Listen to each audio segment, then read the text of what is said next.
অনেক মানুষজনই আছে যারা 6 ফিগারই আর্ন করতেছে কিংবা তারও অনেক বেশি। অনেকে আছে যারা ৫-১০ পর্যন্ত ইনকাম করতেছে। তো ওদেরকে এরকম উদাহরণ হিসেবে মনে করে আপনি যদি মনে করেন যে আমি জাস্ট একটা স্কিল শিখবো অ্যান্ড দেন আমার ইনকাম শুরু হয়ে যাবে এবং কিছুদিন বাদে আমিও ইনকাম করা শুরু করব। অন্ততপক্ষে আপনি মনে করলেন যে আমি ধরেন ৳৫০,০০০ ইনকাম করব মাসে। আপনার কি মনে হয় যে এতদিন ধরে মানুষজন পড়াশোনা করে এত কষ্ট করে তারা ৳৫০,০০০ সেলারির জন্য ২-৩ বছর ধরে কাজ করতেছে। আর ৪-৫ থেকে ৬ মাসের আপনি একটা কোর্স করলেন এবং কোর্স করার পর আপনি এক্সপেক্ট করতেছেন যে এর আগামী ৪-৫-৬ মাসের মাঝখানে আমি এত টাকা ইনকাম করব। এটা কি মেক সেন্স করে? কিছু কথা আছে যেগুলো খুবই হার্শ ট্রুথ। শুনতে একটু রুড শোনায় বাট জিনিসগুলো আসলেও সত্যি। স্কুলে বলতেছে যে এসএসসি পরীক্ষা ভালো করতে হবে। তারপর বলতেছে এইচএসসি পরীক্ষা ভালো করতে হবে। তারপর আপনি ভার্সিটিতে আসলেন। ভার্সিটিতে ভালো সাবজেক্টে চান্স পাইতে হবে। কোন সাবজেক্টে চান্স পাইতে হবে? এই সাবজেক্টে ক্যারিয়ার ভালো আছে। ছোট বোন কি দেখি আমার বোন আছে এসএসসি পরীক্ষা দিবে। আমার মাঝে, মাঝে এমনও মনে হয় যে ও যতটা পরিশ্রম করে এতটা পরিশ্রম আমিও করি না। এই ৪ বছর পড়াশোনা করার পর এরপর আপনি এলিজিবল একটা জব পাওয়ার জন্য। এরপরও মানুষজনকে ইন্টার্ন করতে হয় এবং প্রাথমিক অবস্থায় অসংখ্য জব আছে যেগুলোতে বাংলাদেশে যখন শুরু করবেন তখন ১০-১৫ হাজার টাকা ২০,০০০ টাকা স্যালারি হয়, রাইট? এতদিন পড়ার পর।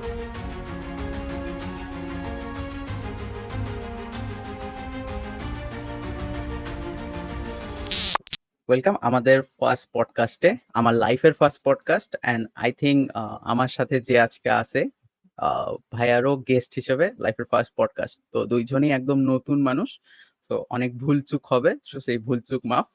এরপরে আমরা যে আজকে এই সময়টুকু বের করে আসছি এখানে, সো আই হোপ এই পুরো পডকাস্টটা জুড়ে আমরা ভালো কিছু ভ্যালু অ্যাড করতে পারবো।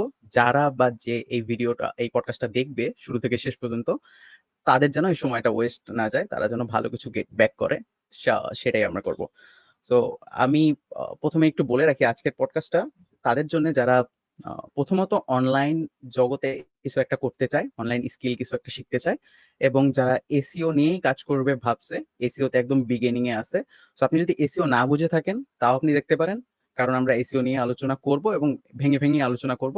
আর যদি আপনি এমন পর্যায়ে থাকেন যে শুরু করছেন, শুরুতে আছেন, বা কেরিয়ারের একটা পর্যায়ে গিয়ে আপনি আটকায় গেছেন, নেক্সট স্টেপে কিভাবে যাবেন, এটার জন্য আপনি এই পডকাস্টটা দেখতে পারেন। তো প্রথমে আমি আমার আজকের ফার্স্ট গেস্টকে ইন্ট্রোডিউস করাই দিচ্ছি সবার সাথে। আহ, আমার ফার্স্ট গেস্ট রায়হান ভাই। ভাইয়া আমার নিজেরই অফিসের টিম লিড। ভাইয়া এসইও ইন্ডাস্ট্রিতে অনেক দিন যাবত কাজ করছে, এবং ভাইয়া এখন ডানিয়াল টেকনোলজিসে as a SEO team lead হিসেবে কাজ করছে। তো ভাইয়ার অনেক এক্সপিরিয়েন্স আছে এসইও নিয়ে। তো ভাইয়ার থেকেই আমরা ধীরে ধীরে শুনবো ভাইয়ের সবকিছু। ওকে, থ্যাংক ইউ প্রান্তিক যে তুমি তোমার প্রথম পডকাস্টে আমাকে গেস্ট হিসেবে ইনভাইট করছো। ব্যাপারটা খুবই নার্ভাস হওয়ার মতন একটা ব্যাপার। আমি যথেষ্ট পরিমাণে হালকা পাতলা নার্ভাসও। বাট আমি চেষ্টা করব যে তোমার এই পডকাস্টে তুমি যেটা অন্ততপক্ষে বিষয় তুলে আনতে চাচ্ছ কিংবা যে বিষয়ে কথা বলতে চাচ্ছ আমি যেন ওই জিনিসটাতে অন্ততপক্ষে ঠিকঠাক অ্যান্সার দিতে পারি কিংবা এমন কিছু বলতে পারি যেটা হয়তোবা তোমার অডিয়েন্সের জন্য হয়তো কাজে দেবে। বাকিটুকু এই তো মোটামুটি এসইও ইন্ডাস্ট্রিতে আছি। অনলাইন মার্কেটিং এর সব সেক্টর হিসেবে হয়তোবা খুব বেশি ভ্যালু এড না করতে পারলেও বাট এসইও নিয়ে যদি তোমার কথাবার্তা থাকে তাহলে হোপফুলি আমি সেখানে কিছু একটা অন্ততপক্ষে বলতে পারবো ইনশাআল্লাহ। আচ্ছা, তো শুরুতেই আপনার কাছে প্রথম প্রশ্নটা নিয়ে আসি যে ভাইয়া, এসইওটা আসলে কি? একটা আহ, যে এখন পর্যন্ত কিছু জানেই না, তার কাছে আপনি এসইওটা কিভাবে ডিসক্রাইব করবেন? এসইও যদি খুব সহজভাবে ডিসক্রাইব করতে হয় তাহলে আম আমরা যখন আ এসইওটা পুরোপুরি সার্চ ইঞ্জিনের সাথে জড়িত, ঠিক আছে? এবং এটার নামও যেহেতু সার্চ ইঞ্জিন অপ্টিমাইজেশন। সো আ এসইও বলতে বোঝায় সেটা হলো যে আমরা যখন যেকোনো একটা সার্চ ইঞ্জিনে যাই, আ সেক্ষেত্রে সেটা Google হতে পারে কিংবা কেউ যদি Bing নামের যে সার্চ ইঞ্জিন আছে সেখানে যদি সার্চ দেয় কিংবা যেকোনো ধরনের সার্চ ইঞ্জিন এমনকি YouTube ও কিন্তু একটা খুব পপুলার সার্চ ইঞ্জিন। তো আমি যখন সার্চ ইঞ্জিনে কোনো কিছু একটা সার্চ দেই, যে ধরেন যে আমি রিসেন্টলি একটা মোবাইল কিনবো তাহলে আমি এই মোবাইলটার জন্য সার্চ দেব। তাহলে আমি মোবাইলটার জন্য যদি সার্চ দেই, তাহলে আমি যখন অনলাইনে কোনো কিছু লিখে সার্চ দিচ্ছি, তখন সেই সার্চ ইঞ্জিনটা আমাকে কি করতেছে? অসংখ্য ওয়েবসাইট দেখাচ্ছে। রাইট? ওয়েবসাইটের একটা লিস্ট দেখাচ্ছে যে ওয়েবসাইট গুলোতে আমি যেটা চাচ্ছি সেটা পেতে পারি। সেটা ইনফরমেশন হইতে পারে, প্রোডাক্ট হতে পারে, যেকোনো কিছু হতে পারে। তো এই যে সার্চ ইঞ্জিনে আমি কোনো কিছু যে সার্চ দিলাম, অবশ্যই আমি যদি এখন মোবাইল কিনতে চাই, আমি যদি আমাদের দেশ বাংলাদেশ হিসাব করেই ধরি, তাহলে বাংলাদেশে অসংখ্য কোম্পানি আছে যারা মোবাইল সেল করে কিংবা সামহাউ মোবাইলের জিনিসপত্র বিক্রি করে আপনি যেটা চাচ্ছেন আরকি। তো আ এই যে এত অসংখ্য বিলিয়ন, বিলিয়ন সাইটের মধ্যে সবগুলো সাইটকে তো আমরা দেখি না। আমরা যেটা করি সেটা হলো যে Google এ যদি আমরা যাই সার্চ দেই তাহলে ১ম পেজে হয়তোবা ১০ টার মতন লিস্ট থাকে। ১০ টা সাইট দেখি, ওয়েবসাইট দেখতে পারি। এই যে ওয়েবসাইটটা আমরা যে দেখতেছি, এত অসংখ্য ওয়েবসাইটের মাঝখান থেকে কোন ওয়েবসাইটটাকে এই সার্চ ইঞ্জিনে সার্চ দিলে উপরে দেখাবে, এটার জন্য আমার ওয়েবসাইটটাকে সার্চ ইঞ্জিনের বেজে অপটিমাইজ করতে হয়। মানে গোছাইতে হয়, সেখানে ঠিকঠাক করতে হয়, অনেকটা রিপেয়ার করতে হয়। এই যে রিপেয়ার করার যে কাজটা, যে কারণে আপনার ওয়েবসাইটটাকে সার্চ ইঞ্জিনের ১ম দিকে দেখাবে। এই কাজটাকেই বলা হয় হলো সার্চ ইঞ্জিন অপটিমাইজেশন। মানে সার্চ ইঞ্জিন অপটিমাইজেশন করার মূল উদ্দেশ্য হলো যারা Google সার্চ ইঞ্জিন থেকে কোনো কিছু খুঁজতেছে, তারা যেন আমার ওয়েবসাইটটাকে দেখে। আ সেটা সেই বিলিয়ন, বিলিয়ন ওয়েবসাইট কিংবা মিলিয়ন ওয়েবসাইটের মধ্যে থেকে। তো এটা একটা আচ্ছা। মার্কেটিং এবং এটাকে অর্গানিক মার্কেটিং বলা হয়। কারণ বেশিরভাগ মার্কেটিং যেটা হয় সেটা হলো লাইক আপনি যদি Facebook এ যান তাহলে Facebook এ কি করতে হয়? আমাকে টাকা দিয়ে অ্যাড দিতে হয়। অ্যাড দেওয়ার কারণে তারা Facebook তখন দেখা যায় যে ওই অ্যাড গুলো বারবার Facebook এর ফিড এর মধ্যে সেই অ্যাড গুলোকে শো করে। কিন্তু সার্চ ইঞ্জিন অপটিমাইজেশন এটা অর্গানিক ওয়েতে আপনাকে কাজ করতে হয়। এটা কোনো হয়তোবা কাউকে হায়ার করেও করতে হইতে পারে। বাট সেখানকার মধ্যে কাউকে কোনো টাকা দেয়া লাগে না আলাদা করে। যে কারণে এটা অর্গানিক বলা হয়। মানে আমার টাকার বিনিময়ে সে দেখাচ্ছে না। সে দেখাচ্ছে অর্গানিক সব রেজাল্ট দেখাচ্ছে। যেটা হয়তোবা ওয়েবসাইটটা খুব ভালোভাবে অপটিমাইজ করা কিংবা ওয়েবসাইটটাতে অনেক ভ্যালু এড করতে পারে। এই কারণেই সেই ওয়েবসাইটটিকে দেখানো হচ্ছে। খুব ছোট করে বলতে চাই, অনেক বেশি লম্বা করে ফেললাম। আমি দুঃখিত। কোনো সমস্যা নাই। যত ডিপ কথা হবে ততই আই থিংক অডিয়েন্সদের জন্য ভালো। কারণ মানুষ এখন ডেপথ এ বিষয়গুলো জানতে চায়। তো আচ্ছা, আপনি অর্গানিক আর পেইড মার্কেটিং এই ২ টার কথা বললেন। অ্যাজ এ বিজনেস ম্যান যদি চিন্তা করে যে তার জন্য অর্গানিক ভালো নাকি তার জন্য পেইড ভালো? বা একজন যে এসইও শিখতে আসতেছে বা যে এই মার্কেটিং ইন্ডাস্ট্রিতে আসতে যাচ্ছে, তারও মনে যদি এরকম একটা প্রশ্ন থাকে যে অর্গানিক সাইডে কাজ করা ভালো নাকি পেইড সাইডে কাজ করা ভালো? তো এই ২ টার মধ্যে কোনটা ভালো? আচ্ছা, সেক্ষেত্রে এসইওর আরেকটা সেক্টর আছে যেটা আপনার আ পেইড এর উপর ডিপেন্ড করে। ঠিক আছে? সেটাকে পেইড এসইএম বলা হয় সাধারণত আমরা বলি। সেটা হলো সার্চ ইঞ্জিন মার্কেটিং, সেটা পেইড এর উপর ডিপেন্ড করে। মানে আমাদেরকে Google এর মধ্যে Google কে পে করতে হয় যাতে তারা আমার ওয়েবসাইটটাকে শুরুর দিকে দেখায়। ঠিক আছে? সো আপনারা যখন Google এ কোনো কিছু সার্চ দেয় বা অডিয়েন্স যখন কোনো কিছু সার্চ দেয়, তখন অনেক সময় দেখা যায় কিছু রেজাল্ট আসে উপরে লেখা থাকে স্পন্সরড। দ্যাট হুম, মিনস যে তারা টাকা দিছে, দ্যাটস ওয়াই তারা আসতেছে। তারা অর্গানিক বেসিস এ আসতেছে না। মানে তাদের সাইট শুধু অপটিমাইজ করা এই কারণে তারা আসতেছে না। তারা টাকা দিয়ে ওই সামনের দিকে দেখাচ্ছে। এখন আপনি যদি বলেন যে কি কারণে আসলে আ কোনটা বেটার হবে একটা একটা বিজনেসম্যানের জন্য কিংবা বিজনেস ওনার এর জন্য, এটা ডিপেন্ড করে। তো এসইও তে খুব দুঃখজনক এটা ব্যাপারটা অনেক সময় কনফিউজিং লাগে। কারণ এসইওর অনেক জিনিসই আসলে এসইও না, আসলে ডিজিটাল মার্কেটিং এর পুরো ব্যাপারটাই ওয়ার্লডটাই এখানে ডিপেন্ডেবল কিছু ব্যাপার থাকে যে এটা কোন সময়ের জন্য কোনটা উপযোগী সেটার উপর ডিপেন্ড করে মানুষজন অর্গানিক কিংবা পেইড মিডিয়াতে এড দেয় কিংবা অর্গানিকলি কাজ করে। তো যেমন ধরেন যে আপনার নতুন একটা বিজনেস আসছে। ঠিক আছে? আপনার নতুন বিজনেসে এসইও সময় সাপেক্ষ একটা ব্যাপার। একটা সময়ের মাধ্যমে কাজ করে তারপর আসতে হয়। কিন্তু আপনার ইনিশিয়ালি কিছু সেল দরকার পড়ে। তো হুম, আপনাকে হুম, ইনিশিয়াল সেল করতে হবে। তো কিছু, কিছু পর্যায় আছে, কিছু, কিছু সময় আছে সেটার উপর ডিপেন্ড করে আপনি যদি পেইড এ এড দেন তাহলে সেটা বেশি ভালো। কারণ ওই সময় আপনি অন্য কোনভাবে আসলে সেল জেনারেট করতে পারবেন না। যেমন অসংখ্য Facebook পেজ আছে আপনি দেখবেন। আ যেহেতু আমাদের বাংলাদেশের মানুষজন Facebook এর সাথে বেশি হুম, হুম, হ্যাবিচুয়েটেড। তো Facebook এ যদি আপনি যান তাহলে Facebook এ দেখবেন যে অসংখ্য ধরনের আ কিছু, কিছু পেজ আছে যেই পেজের অথরিটি খুব ভালো। পেজগুলো খুব ভালো অবস্থায় আছে। কোন ধরনের এড না দিলেও মানুষজন তাকে চেনে। কিন্তু যখন সে শুরু করছে তখন তো তাকে এড রান করতে হয়। তাই না? হুম, হুম, সে এড রান না করলে তো সেটা দেখা যাবে না। একই ব্যাপারটা আসলে ইয়াতেও ডিপেন্ড করে। আপনার এসইও তেও একই জিনিস ডিপেন্ড করে যে আপনি পেইড মিডিয়াতে এড দিবেন নাকি আপনি অর্গানিক্যালি কাজ করবেন। আম খুব যদি সামারাইজ করে একটা কথা বলি তাহলে আম পেইড এ তো অবশ্যই আপনাকে একটা টাকা দেওয়া লাগতেছে। So S A business owner আপনি যখন সার্চ ইঞ্জিন মার্কেটিং করতেছেন, এটাকে আমরা পিপিসি বলি, পে পার ক্লিক। মানে সেখানে যখন এই যে স্পন্সর লিস্ট গুলো যখন আপনি দেখবেন, টাকার বিনিময়ে কিংবা এড দেওয়ার কারণে যে লিস্ট গুলো দেখা যাচ্ছে, সার্চ রেজাল্ট গুলো দেখা যাচ্ছে, সেখানে আপনার প্রত্যেকটা ক্লিক করলেই Google আপনার কাছ থেকে কিছু টাকা কাটবে। সো obviously একজন বিজনেস ওনার এর বাড়তি কিছু খরচ যায় সেখানে। তো দেখা যায় যে তাকে একটা হিউজ মার্কেটিং বাজেট তৈরি করতে হয়। তো এটা কোন বিজনেসের জন্য কতটুকু কনভেনিয়েন্ট এটা ডিপেন্ড করে যে তার বাজেট কিরকম আছে, তার প্রোডাক্ট গুলো প্রাইস কিরকম। হ্যাঁ, প্রোডাক্টের প্রাইস যদি খুব ভালো না হয় কিংবা প্রোডাক্টের প্রাইস থেকে যদি তার প্রফিটটা সেরকম না হয়, তাহলে তার জন্য এড দেওয়া অনেক সময় কনভেনিয়েন্ট নাও হতে পারে। হুম, এটা হুম। টোটালি স্ট্র্যাটেজির উপর ডিপেন্ড করে। সো এটা মানে এক কথায় কখনো বলা যায় না কোনটা বেটার কিংবা কোনটাতে যাওয়া উচিত। এটা সবসময় কম্বাইন্ডলি কাজ করে। কখনো, কখনো অর্গানিক এসইও এবং পেইড পিপিসি একসাথেই ক্যাম্পেইন চালাইতে হয়। আচ্ছা, এসইও ইন্ডাস্ট্রি এভাবে হয়। এসইও জিনিসটা আসলে এটা। এখন এসইওর আসলে বেনিফিট যদি কয়েকটা আপনি বলতেন। ৩ বা ৫ টা যদি এসইওর বেনিফিট বলতেন। আ এসইওর যেটা বেনিফিট সেটা হলো যে উম বিজনেসের অন্যান্য অ্যাঙ্গেল থেকে। হ্যাঁ, হ্যাঁ, অবশ্যই। এটা তো একটা মার্কেটিং প্ল্যাটফর্ম তো। এসইও তো একটা হুম, মার্কেটিং প্ল্যাটফর্ম। তো বেনিফিটটা বলতে গেলে তখন একটা কম্পারিজন চলে আসে। তো অন্যান্য ইয়ার ক্ষেত্রে Facebook কিংবা সোশ্যাল মিডিয়া মার্কেটিং এর চেয়ে আ এই এসইও তো Google এর মধ্যে পড়ে কিংবা আপনার সার্চ ইঞ্জিনে পড়ে। সার্চ ইঞ্জিন অপ্টিমাইজেশন এর এসইও মানে টেকনিকটা যেটা আছে, সেটার আ কি বলা যায় যে সেটার কনভার্সন রেট বেশি কিংবা সেটা আসলে মানুষজনের কাছে বেশি ট্রাস্টওর্দি। লাইক একটা সোশ্যাল মিডিয়াতে মানুষজন যখন স্ক্রল করে কোনো কিছু দেখে, তখন হয়তোবা তার ওই জিনিসটার দরকার নাই। তারপরেও সে দেখতেছে। যার ওটা হুম, দরকার আছে সেও দেখতেছে, যার ওটা দরকার নাই সেও দেখতেছে। কিন্তু আপনি চিন্তা করেন যে Google এ যখন মানুষ কোনো কিছু আসে সার্চ দেয়, দ্যাট মিনস যে সে ওটা চায় দেখেই সে ওইটা আসছে। তো হুম, দ্যাট হুম, মিনস অলরেডি আপনি যখন সার্চ ইঞ্জিন অপ্টিমাইজেশন এর মাধ্যমে আপনার ওয়েবসাইটটার মধ্যে কোন একজন কাস্টমার ঢুকতেছে, তো সে কিন্তু অলরেডি সামহাউ কনভিন্সড সে কোন না কোনভাবে প্রোডাক্টটা কিনতে চায়। সে হয়তো বেটার কোন কিছু থেকে কিনতে চায়। বেটার কোন সার্ভিস চায়। কিন্তু সে কিন্তু অলরেডি ওইটাই খুঁজতেছে। তো এটা একটা বড় বেনিফিট যে আ সার্চ ইঞ্জিন অপ্টিমাইজেশন খুবই টার্গেট ক্লায়েন্টের কাছে পৌঁছানো যায়। ঠিক আছে? সার্চ ইঞ্জিন অপ্টিমাইজেশন অনেকটাই ডিপেন্ড করে কিওয়ার্ড এর উপর। আর মানুষ যখন হুম, সার্চ দেয় তখন তো সে কোন না কোন একটা কিওয়ার্ড দিয়ে সার্চ দেয়। তো আমাদের সার্চ ইঞ্জিন অপ্টিমাইজেশন এ আসলে কিওয়ার্ড কতটুকু র‍্যাংক করতেছে এটার উপর ডিপেন্ড করে। তো যখন কেউ একটা কিওয়ার্ড দিয়ে খুঁজতেছে, তো তখন আপনি অবশ্যই সে ওই কিওয়ার্ড রিলেটেড কোন কিছু একটা জানতে চাচ্ছে কিংবা সে ওই সার্ভিস নিতে চাচ্ছে কিংবা সে ওই প্রোডাক্টটা কিনতে চাচ্ছে।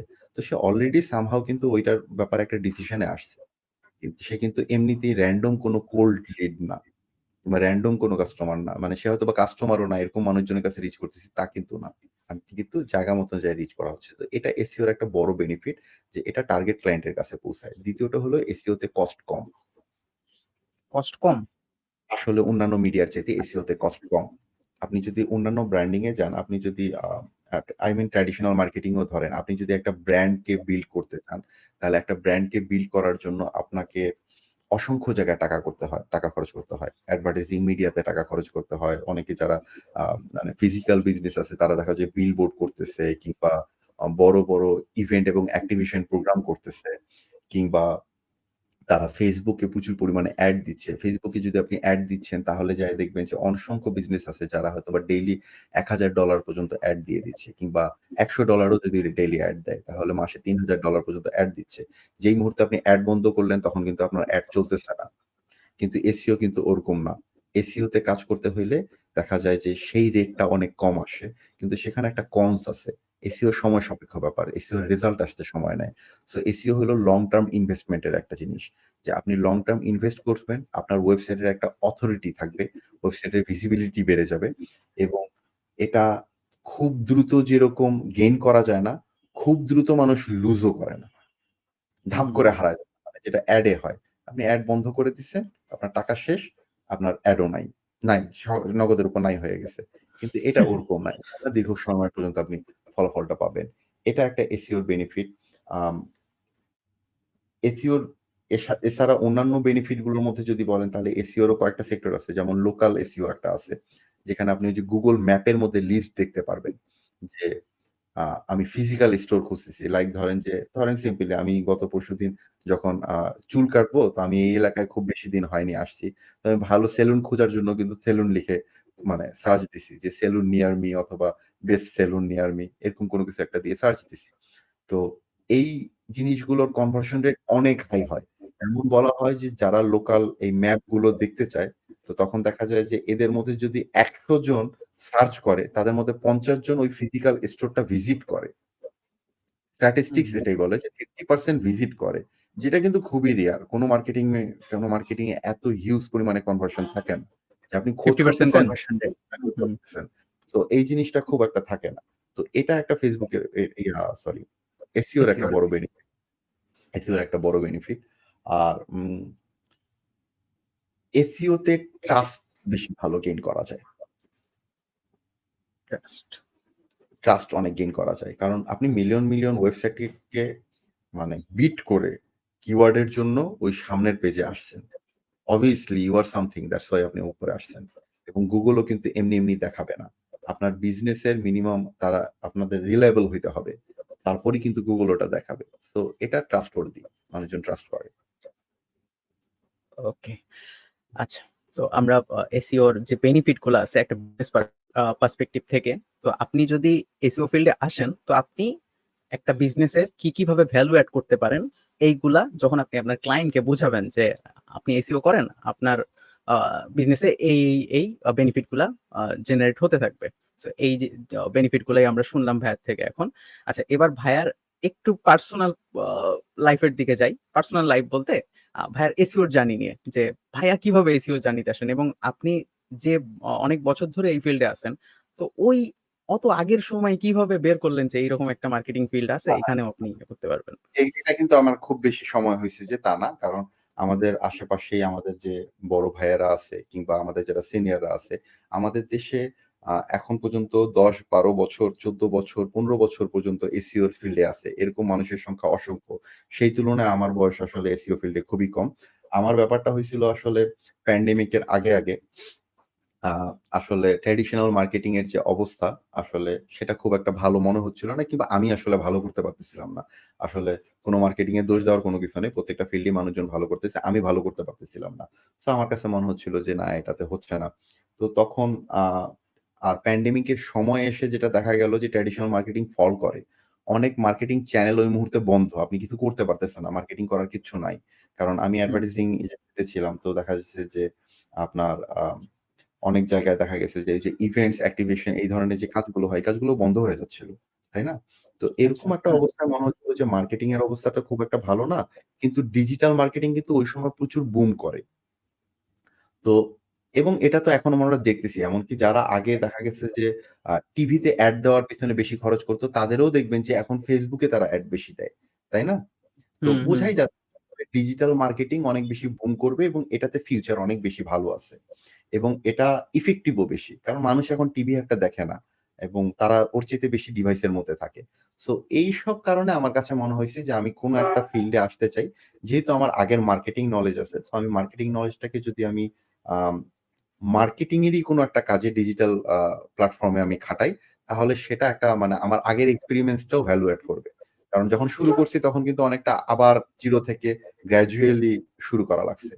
তো ওই সব কিছু চিন্তা করে তখন আমি আসলে একটু রিসার্চ করি, পড়াশোনা করি হালকা পাতলা।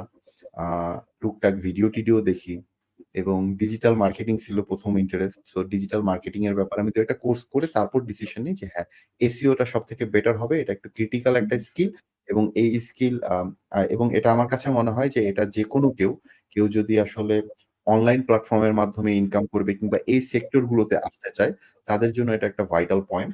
সেটা হলো এমন স্কিল বুঝে শুনে চুজ করা উচিত, যেই স্কিলটা খুব দ্রুত রিপ্লেস করা যাবে না। এমন কোন স্কিল যদি আমি করি, এটার কিছু উদাহরণ দিতে পারি। একটা সময় প্রচুর পরিমাণে গ্রাফিক ডিজাইনার ছিল যারা হুম, কিন্তু অনলাইনের মাধ্যমে শুধুমাত্র ব্যাকগ্রাউন্ড রিমুভ করার কাজ করত। মানে ক্লিপিং করার কাজ করত। ঠিক আছে? তারা কি করত যে কেটে মানুষ আলাদা করে কিংবা কোন একটা অবজেক্ট আলাদা করে এই কাজটাই করত তারা দীর্ঘদিন। কিন্তু এই কাজটা কিন্তু এখন আসার পর আপনি দেখেন যে আপনি ইয়াতে যাবেন, এআই টুলস অনেকগুলো আছে। ইনফেক্ট এখন সবগুলো জায়গাতে দিয়ে দেওয়া হয়। আমরা Canva তে কাজ করি। Canva তে মধ্যে একটা সিঙ্গেল ক্লিকে আপনি ব্যাকগ্রাউন্ড রিমুভ করে ফেলতে পারবেন। দ্যাট মিনস যে এই স্কিল যারা শুধুমাত্র এতটুকু স্কিল নিয়ে পড়েছিল, তাদের কিন্তু এই স্কিলটাই একদম রিপ্লেস হয়ে গেছে। তাদের আর মানুষের দরকারই নাই। সো ওটাই বুঝে দেখতে হবে এমন কোন স্কিল আছে যে স্কিলটার ভ্যালু দিনকে দিন আরো বাড়বে এবং যেই স্কিলটা আ খুব দ্রুত মানে অদূর ভবিষ্যতে এটা রিপ্লেসড হয়ে যাবে না। সো রিপ্লেসেবল কোন স্কিলকে আসলে গেইন করার চেষ্টা করে খুব একটা ভালো কিছু করা সম্ভব না। এই কারণে একটু ক্রিটিক্যাল স্কিল এর দিকে আমি যাই যাতে করে আ আ এটা এটা দিয়ে আমি লং টার্ম সাস্টেইন করতে পারি কিংবা রেস্ট অফ দি লাইফ আমি এটা করে যাই, আমি এটাতে আরো বেটার করতে পারি। ডেভেলপিং এর কথাও মাথার মধ্যে আসছিল বাট ভাই ওটা আমার জিনিস না আসলে। ওটা হুম। অনেক টাফ এবং অনেক সময় দিতে হয়। সো obviously ওটা আরো অনেক ক্রিটিক্যাল স্কিল। আচ্ছা। তো আপনি যেমনটা বললেন, আপনি রিসার্চ করছেন, ডিজিটাল মার্কেটিং এর কোর্স করছেন। এরপরে আপনার মনে হইছে SEO আপনার জন্যে আমি ভালো এসইওর ব্যাপারে মোটামুটি হুম, একটা ইন্টারেস্ট ছিল। কিন্তু আমি প্রাথমিক অবস্থায় ২-১ টা জিনিস করে নিয়ে বয়স হয়ে গেছে স্বাভাবিক, এখন তো আর বাচ্চা মানুষের মতন কাজ করা যায় না। তো কিছু একটা মানে মোটামুটি কিছু কোর্স করে অন্ততপক্ষে নলেজটা গেইন করে আমি ডিসিশন নেওয়ার ক্ষেত্রে চিন্তা করছিলাম যে আমি এটা করার পর তারপর আমার ডিসিশন নিতে আরো সুবিধা হবে। আমি আরো প্রিসাইজ ডিসিশন নিতে পারব। তো তারপর ওকে। আমি ইয়াতে যাই। এরপর আমি এসইও এর উপরও কোর্স করি, যেটা ইউজুয়ালি সবাই করে। এসইও এর উপর কোর্স করি। যদিও এখন বিলিভ অন্যরকম হয়ে গেছে। কোর্স আসলে খুব বেশি পর্যন্ত হেল্প করতে পারে না। বাট অবশ্যই কোর্স অবশ্যই একটা স্টার্টিং পয়েন্ট এর জন্য এটা অবশ্যই দরকার। অনেকেই আমার কাছে আসে যে ডাইরেক্ট এসইও তে তারা এসইও নিয়ে কাজ করতে শুরু করতে চায় এবং তারা তাদের মার্কেটিং ব্যাকগ্রাউন্ডও নাই। আমাদের এরকম অনেকের কথা শুনছি আমি যে ইভেন তো আমাদের বাংলাদেশের যারা এসইও এক্সপার্ট আছে তারা শুধু আ র‍্যাংক নিয়েই পড়ে থাকে। যে আমার এই কিওয়ার্ডটা র‍্যাংকে আসছে, আসে নাই। ইভেন ইভেন তো এমনও দেখা গেছে যে কিওয়ার্ডের কোনো কম্পিটিশন নাই। ওই যে রাজশাহী চিপ ম্যাংগো এরকম একটা কিওয়ার্ড তুলেও সে র‍্যাংক করে সবাইকে শো অফ করতেছে যে, "এই দেখেন ভাই আমি তো এসইও এক্সপার্ট। আমি র‍্যাংক করে ফেলছি। আমার ওয়েবসাইট ১ নাম্বার পজিশনে আছে গুগলের।" বাট বেশিরভাগ মানুষের আমরা যারা এসইও তে আছি বাংলাদেশী যারা, তারা এইটাকে মার্কেটিং পার্সপেক্টিভ থেকে ওভাবে নেয় না। ইভেন মার্কেটিং এর নলেজও তাদের তেমন নাই। কিন্তু তারা এসইও ইন্ডাস্ট্রিতে আছে। তো এদের ফিউচার কি হইতে পারে? বা যারা এসইও তে আসতে চাচ্ছে তাদের মার্কেটিং নিয়ে কতটুকু নলেজ থাকা উচিত? আসলে আপনি মার্কেটিং নামের একটা সেক্টরে আছেন এবং এখানে আসলে আ কিছু কথা আছে যেগুলো খুবই হার্শ ট্রুথ। ওকে? মানে শুনতে একটু রুড শোনায়, বাট জিনিসগুলো আসলেও সত্যি। যেমন দেখেন, একটা মানুষ আমাদের বাংলাদেশে বলেন, বাংলাদেশই ধরেন, আমি আমাদের দেশের পার্সপেক্টিভই বলি যেহেতু আমাদের অডিয়েন্স আসলে এটা তো বাংলাদেশী মানুষজনরাই শুনবে। তো আপনি আ ছোটবেলা থেকে পড়াশোনা করতেছেন। স্কুলে বলতেছে যে কলেজে ওঠো। কলেজে ওঠার সময় এসএসসি পরীক্ষা ভালো করতে হবে। তারপর বলতেছে এইচএসসি পরীক্ষা ভালো করতে হবে। তারপর আপনি ভার্সিটিতে আসলেন। ভার্সিটিতে ভালো সাবজেক্টে চান্স পাইতে হবে। কোন সাবজেক্টে হুম, চান্স পাইতে হবে? এই সাবজেক্টে ক্যারিয়ার ভালো আছে। তাই না? হুম, আ ক্যারিয়ার ভালো আছে। ওরকম একটা সাবজেক্টে আপনি চান্স পাইলেন। অনেক পরিশ্রমের ব্যাপার। অসংখ্য পরিশ্রম করতে হয় মানুষজনের। ঠিক আছে? আমি আমার ছোট বোনকেই দেখি, আমার বোন আছে। ও মানে এখন এসএসসি পরীক্ষা দিবে। আমার মাঝে, মাঝে এমনও মনে হয় যে ও যতটা পরিশ্রম করে এতটা পরিশ্রম আমিও করি না। ঠিক আছে? এতটা বেশি পরিশ্রম করতে হয় মানুষজনকে। এত পরিশ্রম করার পর সে ভার্সিটিতে ভর্তি হইল। যদি খুব ক্রিটিক্যাল সাবজেক্ট হয়, লাইক ধরেন যে আ কম্পিউটার সায়েন্স ইঞ্জিনিয়ারিং কিংবা এই ধরনের কোন সাবজেক্ট হয়, তাহলে তাকে আরো বেশি পড়াশোনা করতে হয়। ঠিক আছে? হুম, এই হুম, ৪ বছর পড়াশোনা করার পর এরপর আপনি এলিজিবল একটা জব পাওয়ার জন্য। তাই না? হুম, আপনি এলিজিবল। এরপরও মানুষজনকে ইন্টার্ন করতে হয় এবং প্রাথমিক অবস্থায় অসংখ্য জব আছে যেগুলোতে বাংলাদেশে যখন শুরু করবেন তখন ১০, ১৫,০০০ টাকা, ২০,০০০ টাকা সেলারি হয়। রাইট? এতদিন পড়ার পর। ঠিক আছে? তো এই হুম, যে এই ঘটনাটা বললাম, এই ঘটনাটার কারণ হইলো এরপর আপনি আসেন যে আমাদের এই স্কিল ডেভেলপমেন্ট সাইট গুলো থেকে। এখানে যে আ স্বপ্নটা বিক্রি হয়। ঠিক আছে? এখানে মানুষজনের আশা যেটা থাকে সেটা হলো যে এটা সত্যি। আপনি UI UX ডিজাইনার হন কিংবা ডেভেলপার হন, মানে সফটওয়্যার ডেভেলপার হন, ওয়েবসাইট ডেভেলপার হন কিংবা SEO এক্সপার্ট হন কিংবা Facebook মার্কেটার হন। ঠিক আছে? অনেক মানুষজনই আছে যারা 6 ফিগারে সেলারি মানে 6 ফিগারেই আর্ন করতেছে কিংবা তারও অনেক বেশি। অনেকে আছে যারা ৫-১০ পর্যন্ত ইনকাম করতেছে। তো ওদেরকে এরকম মানে উদাহরণ হিসেবে মনে করে আপনি যদি মনে করেন যে আমি জাস্ট একটা স্কিল শিখবো অ্যান্ড দেন আমার ইনকাম শুরু হয়ে যাবে এবং কিছুদিন বাদে আমিও ইনকাম করা শুরু করব। অন্ততপক্ষে আপনি মনে করলেন যে আমি ধরেন ৳৫০,০০০ ইনকাম করব মাসে। আপনার কি মনে হয় যে এতদিন ধরে মানুষজন পড়াশোনা করে, এত কষ্ট করে, তারা ৳৫০,০০০ সেলারির জন্য ২-৩ বছর ধরে কাজ করতেছে। আর ৪-৫ থেকে ৬ মাসের আপনি একটা কোর্স করলেন এবং কোর্স করার পর আপনি এক্সপেক্ট করতেছেন যে আগামী ৪-৫-৬ মাসের মাঝখানে আমি এত টাকা ইনকাম করব। এটা কি মেক সেন্স করে? আমার কাছে আপনার কাছে মনে হয় না? মানে আমাদের দেশে কিন্তু MLM এর মতন, ডেস্টিনির মতন বিজনেস গুলো প্রচুর পরিমাণে মানুষজন করছে। ঠিক আছে? তো হ্যাঁ, আমাদের দেশে মার্কেটিং নিয়ে যে প্রচুর স্ক্যাম হয় এটা জানা কথা। ঠিক আছে? শুধু আমাদের দেশে না, প্রত্যেকটা দেশেই হয়। হ্যাঁ? আপনি মোবাইলের মধ্যে কিছুদিন বাদে, বাদে আপনি মেসেজ দেখবেন যে ঘরে বসে টাকা ইনকাম করতে চান এবং প্রতিদিন ইনকাম করুন ৳১,০০০ থেকে ৳২,০০০। আই মিন ৳২,০০০ যদি আপনি প্রতিদিন ঘরে বসে শুধু মোবাইল দিয়ে ইনকাম করেন, দ্যাট মিনস যে আপনার মাস শেষে ৳৬০,০০০ চলে আসে, রাইট? ৳৬০,০০০ হ্যাঁ, ৳৬০,০০০ চলে এত আসে মাসে। সহজ না ভাই, এত সহজে আমি ইনকাম করতে পারি না। আমি জানি না যে আসলে এত সহজে কেউ আসলে মানে এত বিগ অ্যামাউন্ট এ পর্যন্ত চলে গেছে কিনা। বাট অবশ্যই ওই যে ৳৫০,০০০-৬০,০০০ পর্যন্তও যে মানে রেসটা আছে, যে বেঞ্চমার্কটা আছে, অতটুকু পৌঁছাইতে আমাদের অনেক দিন কষ্ট করতে হইছে। তো আপনার যে প্রাথমিক কোয়েশ্চেনটা ছিল যে আ কেন তারা যে শুরু করতেছে এই এসইও টা যে শুরু করতেছে, আপনি আরেকবার এক্সাক্ট পিন পয়েন্টটা বলবেন যে কোন জায়গা থেকে আচ্ছা, আসলে কোয়েশ্চেন ছিল? হ্যাঁ, কোয়েশ্চেনটা ছিল যে আ অনেকে এরকম চিন্তা করে যে আমি এসইও শিখবো। শিখে এসইও স্কিলটা শিখলাম। শিখে আমি এই ফিল্ডে আসলাম, ভালো কিছু করা শুরু করলাম। উইথআউট আ গেইনিং মানে এনি মার্কেটিং অন্যান্য নলেজ।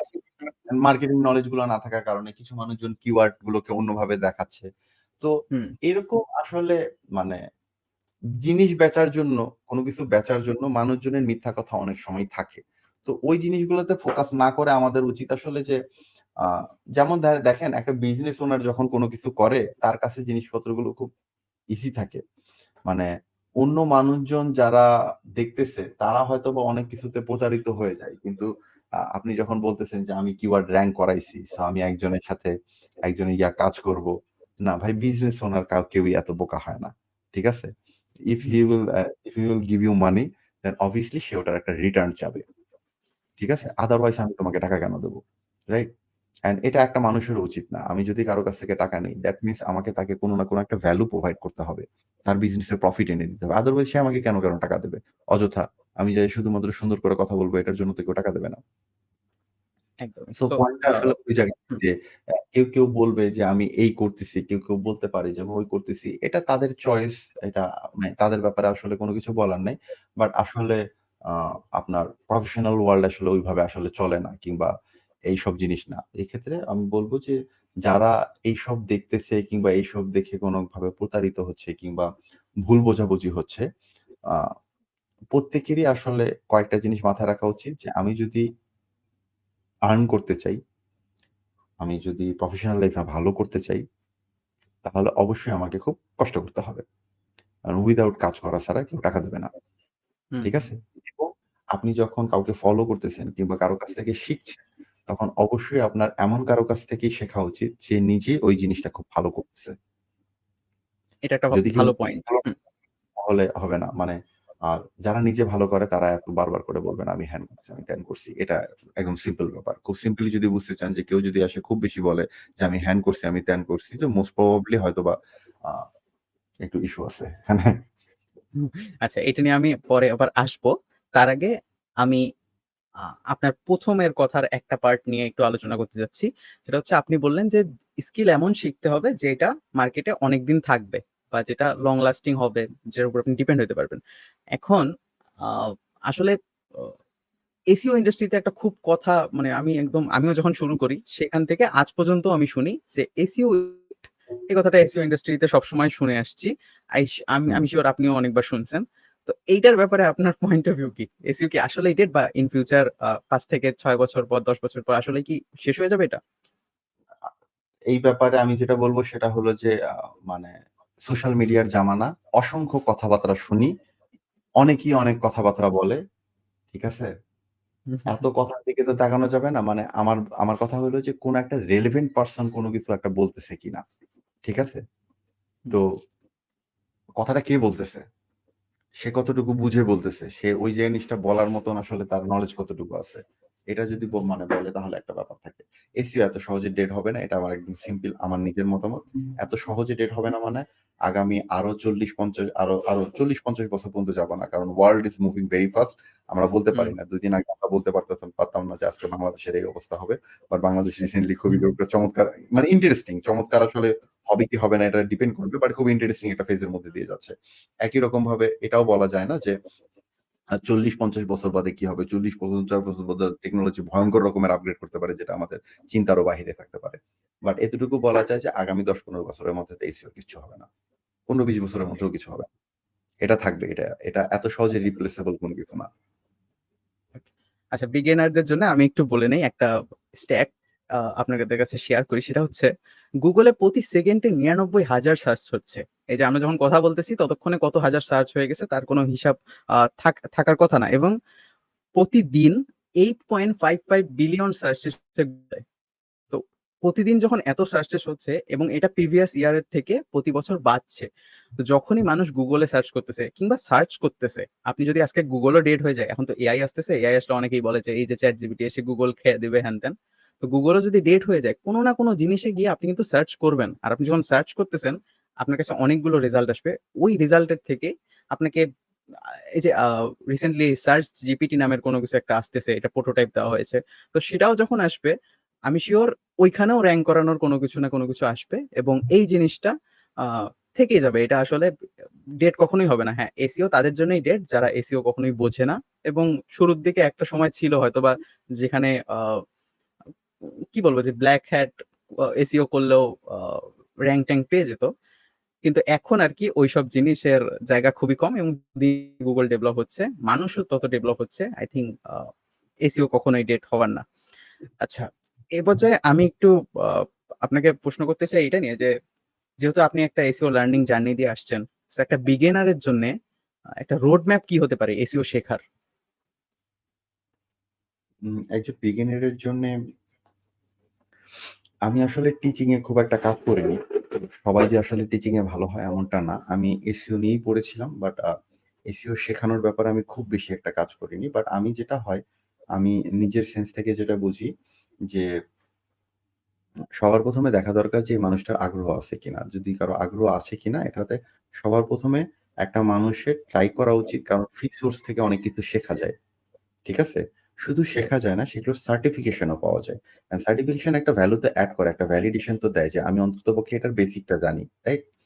তো হুম, একটা বিগিনার এর জন্য আমি বলব যে কেউ যদি এটাতে আসতে চায়, আপনি ১ম এ ফ্রি সোর্স এ যান। অসংখ্য ফ্রি সোর্স আছে। Google থেকে একটা ডিজিটাল মার্কেটিং এর কোর্স করা যায়। HubSpot একাডেমি থেকে এসইও এর উপর বেশ কয়েকটা কোর্স করা যায়। SEMrush নামে SEMrush একাডেমি যেটা আছে, Ahrefs একাডেমি থেকে এসইও এর উপর কোর্স করা যায়। SEMrush একাডেমি সার্টিফিকেটও প্রোভাইড করে। তো এরকম অসংখ্য জায়গা আছে যেগুলোতে আপনার এবং ইয়ার দৈর্ঘ্যও খুব বেশি না। আপনি যদি একটা কোর্স করবেন, ওই কোর্সের দৈর্ঘ্য দেখা যাবে যে আপনি ৩ দিনের মধ্যে কোর্স শেষও করে ফেলতে পারবেন। অনেকগুলো কোর্সই আছে। ইনফেক্ট হুম। কেউ যদি একদিনের ডেডিকেশন নিয়ে বসে যে আমি একদিনে এক নাগাড়ে এরকম ৭-৮ ঘন্টা পড়াশোনা করব, তাহলে সে ওই দিনেও শেষ করে ফেলতে পারে। তো সবার আগে আসলে উচিত যে পড়া, স্টাডি করা। স্টাডি করার সময় obviously নোট নিয়ে স্টাডি করা। জাস্ট ভিডিও দেখে গেলাম, ইটস নট লাইক দিস যে আমি শুয়ে দেখতেছি। নো। একটা পোস্টার হুম, নিয়ে মানুষজন অন্ততপক্ষে যেন সে একটা নোট অন্ততপক্ষে খাতা কলমে অন্ততপক্ষে সে স্টাডি করে। একটা স্টাডি করার পর তার অন্ততপক্ষে তখন যখন সে বেসিকটা জেনে যাবে তার পক্ষে সুবিধা হবে যে কার শেখানোর ধরন আমার কনভিনিয়েন্ট মনে হচ্ছে এরকম তার ফ্রি রিসোর্স থেকে কোন একটা জায়গা থেকে অ্যাডভান্স এসইও এর মতন করে একটা বড় কোর্স করে ফেলা। যেটা হয়তোবা ৩-৪ মাস সময় লাগবে। আমি এবং আ আমি আসলে বলি না এটা থেকে এরকম এক্সপেকটেশন রাখতে যে এটা করার পরেই আমি একদম এসইও এক্সপার্ট হয়ে যাব। আমার কথাবার্তা এই ক্ষেত্রে যথেষ্ট পরিমাণে উৎসাহব্যঞ্জক। ঠিক আছে? হুম। কিন্তু যখনই আপনি ওই কোর্স করতে যাবেন, এটাই মাথায় নিয়ে করা এখান থেকে আমার যতটুকু সম্ভব ততটুকু তুলে আনতে হবে এবং এরপর কাজ করতে হবে। কেউ যদি মনে করে ওটার পরপরই আমার একদম খুবই স্মুথ হয়ে যাবে। আমার গাড়ি একদম হাইওয়েতে চলে আসছে। নো, এরকম কোনো কিছু না। কোর্সটা করা আপনাকে অন্ততপক্ষে একটা ইয়া দিবে। ৪ মাসের কোর্সে আসলে আপনি ইনকাম করা শুরু করে দিবেন। এত ফাস্ট আসলে হয় না কোনো কিছু। বাট হ্যাঁ, আপনি ওটা করার পর অন্ততপক্ষে এতটুকু ইয়া করা যায় আপনি ইন্টার্নশিপ এর জন্য করতে পারবেন এবং সেখানেও খুব যে একটা খারাপ অ্যামাউন্ট পাওয়া যায় তা না। সেটাও পাওয়া যায়। বাট আ উচিত হইল শুরুতে ১ম পয়েন্ট টাকাটাকে না দেখে শেখাটাকে দেখা। কারণ আপনি যদি ওই স্কিলটাকে শিখতে পারেন তাহলে মানে টাকা most of the time by product হিসেবে চলে আসে। ওকে। তাহলে আমি একটু সাম আপ করে দেই ভাইয়ার কথাই যে, এজ এ বিগিনার আপনাকে ১ম এই কোন টাকা-পয়সা খরচ করে পেইড কোর্স এর দিকে যাওয়ার দরকার নাই। ১ম এ আপনি ফ্রি রিসোর্স দিয়ে শুরু করেন। দেখেন আপনার ইন্টারেস্ট জাগে কিনা। এবং এর সাথে, সাথে একটা পোটেনশিয়াল এরও ব্যাপার আছে যে তার মাঝে আসলেই এই জিনিসটা করার পোটেনশিয়াল আছে কিনা, এটাও একটা পয়েন্ট আছে। এরপরে যখন আপনার যদি মনে হয় যে না আমি এই কাজটা করে আমার ভাল লাগতেছে বা এই কাজটা করতে আমার কোন সমস্যা হবে না, তখন আপনি নেক্সট স্টেপে এসে কোনো যার ফ্রি রিসোর্স আপনার ভাল লাগতেছে, যাকে যার টিচিং আ কি বলে ওটাকে, যার টিচিংটা আপনার ভাল লাগতেছে। টিচিং স্টাইল ভালো লাগতেছে, কিংবা হ্যাঁ, স্টাইল। বর্তমান সময়ে আপনার যে এভেইলেবল ইনস্টিটিউট গুলো আছে, তখন আপনি ইনস্টিটিউট গুলো নিয়ে একটু রিসার্চ করেন। টিউটিউবে আপনি রিসার্চ পায়ে যাবেন, রিভিউ পায়ে যাবেন প্রচুর মানুষের। তো ওইখান থেকে তখন ওইটা সাম আপ করা যায় যে হ্যাঁ, আমার কোনখানে গেলে ভালো হবে। হ্যাঁ, আপনি কন্টিনিউ করেন। আচ্ছা, এরপর আমি সেখানে গেলাম, কোর্স করলাম। এরপরে আমাকে একটা ইন্টার্নশিপের দিকে যাইতে হবে। কারণ এইটা একটা বড় জিনিস যে কোর্সে যা শিখানো হয় রিয়াল লাইফে কিন্তু সেটা একদম হুবাহু বনে না। ইভেন কি এমনও হয়ে যায় যে কোর্সে আমি যা শিখে আসছি সেগুলোর কোনো কিছুই এখানে নাই। এখানে পুরাপুরি একটা অন্যরকম একটা অবস্থায় পড়ে গেলাম। এরকম এমনটা না। এটা বেশি উৎসাহব্যঞ্জক হয়ে যাবে। মানুষজন ভয় পেয়ে যাবে ভাই। এভাবে বলেন কেন? ঠিক আছে? আ তবে একটু একটু তো ডিফারেন্স আছে। প্র্যাকটিক্যাল লাইফ এর হ্যাঁ, ডিফারেন্স আছে অন্যরকম, তাই না? সাইকেল চালানো বই পড়ে তো আসলে সাইকেল চালানো শেখা যায় না। একদমই, একদমই। আচ্ছা, এরপরে গিয়ে আপনি ইন্টার্নশিপে অবশ্যই আপনি কিছু টাকা পয়সা পাবেন। এবং ভাই একটা মজার ব্যাপার কি জানেন? আমি যখন ১ম এ শুরু করছিলাম, আমি একটা ইন্টার্নশিপে ঢুকছিলাম। অ্যান্ড সেখানে আমাকে বলছিল, "আপনি ফ্রি ইন্টার্নশিপ করবেন নাকি?" সো আমি কয়েকদিন করছিলাম আরকি কাজ-টাজ। পরে যখন দেখছি যে না এটা মানে খুবই আ ইস ইস ওটাকে কি বলে? আ খুবই ব্ল্যাক হ্যাট এর কিছু জিনিস করাইতেছে। তখন আমি আরকি ওখান থেকে সরে আসি। অ্যান্ড ওইটার কথা আমি কখনো উল্লেখও করি না যে আমি এখানে একটা ইন্টার্নশিপ করে আসছি। হ্যাঁ? তো এই জিনিসটারও একটা রাখতে হবে যে ইন্টার্নশিপ, আচ্ছা ইন্টার্নশিপ যখন আমি করতেছি, ইন্টার্নশিপ নিয়ে একটু কথা বলি। আমাকে কি ফ্রি ইন্টার্নশিপ এ যাওয়া উচিত? যে আমাকে লার্নিং অপরচুনিটি দিচ্ছে একজন। সো আমাকে কি ফ্রিতেই এইটার যাওয়া কোনো উচিত সেখানে? এইটার কোনো আমি বলব না। এটা পয়েন্টটা হলো আপনাকে একটু ডিসিশন নেওয়ার ব্যাপার আছে। যেমন ধরেন যে আমি যখন ১ম ইন্টার্ন করার একটা সুযোগ পাইছি একটা ওয়েবসাইটের। তো তারা হইলো ওই যে নিউজ ওয়েবসাইট করে দেশের বাহিরে। মানে ওকে। গ্লোবালি আরকি। ঠিক আছে? তো উনি যখন আমাকে ওটা করতে বলে তখন আমি আমার কোর্সে ৩ টা না ৪ টা ক্লাস মাত্র করছি। মানে মাত্র কিওয়ার্ড রিসার্চ এর ক্লাস শেষ করছি। কিওয়ার্ড রিসার্চ এর ক্লাস শেষ করে বিভিন্ন Facebook গ্রুপ গুলো আছে ওটার মধ্যে দেখছিলাম কেউ এটা নিয়ে কথা বলতেছে, তার সাথে নক করছি। সে বলছে যে আমার এটাতে করতে হবে। আপনি যদি ভালো করে করেন তাহলে আমি আপনাকে দেব। কোন একটা রেমুনারেশন তারা দেবে। আমার কাছে হুম, তখন ওটা ফ্যাক্ট ছিল না। আমার কাছে তখন ফ্যাক্ট ছিল আমি যেটা শিখতেছি এটা প্র্যাকটিক্যালি ইমপ্লিমেন্ট করার জন্য তো আমার জায়গা দরকার। হুম, ওই হুম, হুম, জায়গাটা কিন্তু আমার কাছে পাইছি। সো আমার কাছে ওটা ম্যাটারই করত না যে আসলে ও টাকা দেবে কি দেবে না। আমি ওটা করছি। তো এটা ডিপেন্ড করে যে আপনি যদি কোন একটা অপরচুনিটি পান, একটা কথাই বলব যে প্রতিদিন একটা সময় তো আপনাকে সময় খরচ করতে লাগবে। হুম, আপনার হুম, ১০০ ঘন্টা এসইও করছেন। আর ২০০০ ঘন্টা ধরে এসইও তে কাজ করছেন। এক্সপেরিয়েন্স তো ঘন্টায় চলে আসে। ঠিক আছে? এই যে আমরা বছর বলি, বছরের মাঝখানে আমি ২ বছর আ ধরেন যে আ ধরেন দেশের বাহিরে গেছি, ওখানে বউসহ হানিমুন করছি, কিংবা ধরেন যে ঘুরে-টুরে বেড়াইছি, কিংবা অন্য কোনো কাজ করছি। সো আমি আমার ট্র্যাকে ছিলাম না। এটা তো হইল না। কিন্তু এখানে ঘন্টাতে চলে আসলে খুব ইজি হয়ে যায় যে এই মানুষটা অলরেডি ৫,০০০ ঘন্টা এসইও তে খরচ করে ফেলছে। দ্যাট মিনস তার হুম, এক্সপেরিয়েন্স ৫,০০০ ঘন্টা ধরে এসইও এর পেছনে সময় খরচ করা। তো বসে না থাকা কখনো বসে না থাকা। এখন বসে না থাকার জন্য কোনো না একটা, কোনো একটা কাজে ব্যস্ত থাকার জন্য, এটার জন্য যদি আপনার ফ্রি করতে হয় তাহলে ফ্রি করেন, সমস্যা কোথায়? ওকে, ওকে। Got it. আ আচ্ছা, গ্রাম অঞ্চলে ইভেন দো আমি একদম গ্রামের এইদিকেই থাকি। তো আমার এখানে একটা খুবই আ মানে একটা খুবই কথা হচ্ছে প্রচলিত আছে যে এই ছেলেটা অনলাইনে কাজ করে মানে এ হচ্ছে লাখপতি। আজকে আমি যদি একটা পিসি কিনি, তাহলে কালকে থেকে আমার ব্যাংকে ডলার জমতে শুরু করবে। সো এই কথার আ ব্যাপারে আপনি কি বলবেন? আপনার পয়েন্ট অফ ভিউ কি? যে আমি আসলে এটা আর্নিং করতে এনজয় কত করি। সময় লাগে? আমি এটা এনজয় করি। ঠিক আছে? আমি প্যারেন্টস এটা দেরকে এনজয় যদি কিছু বলতে হয় আপনার? প্যারেন্টস প্যারেন্টস এটা মনে করলে তো ভেজাল। তারা যদি মনে করে যে আমি এখন লাখ, লাখ টাকা কামাচ্ছি তাহলে তো এটা তো একটু সমস্যা। না, তাদেরকে বুঝায় বলতে লাগবে। না, তাদের আর এক্সপেকটেশন টা কি হওয়া এটা উচিত? যে তাদের এক্সপেকটেশন আসলে কি হওয়া উচিত এটা ইন্ডিভিজুয়ালি ডিপেন্ড করে। আপনাকে বুঝায় বলতে লাগবে। কারণ এটা একটা নরমাল ফ্যাক্ট। আমি জানি না কি কারণে এই স্বপ্নটা আসলে মানুষজনের বেচা শুরু করছে। এই যে ফ্রিল্যান্সিং মানে বিশেষ করে ফ্রিল্যান্সিং এর সাথে এই জিনিসটা জড়িত। ও ফ্রিল্যান্সিং করে, ও মা! ও তো অনেক টাকা পয়সা ইনকাম করে।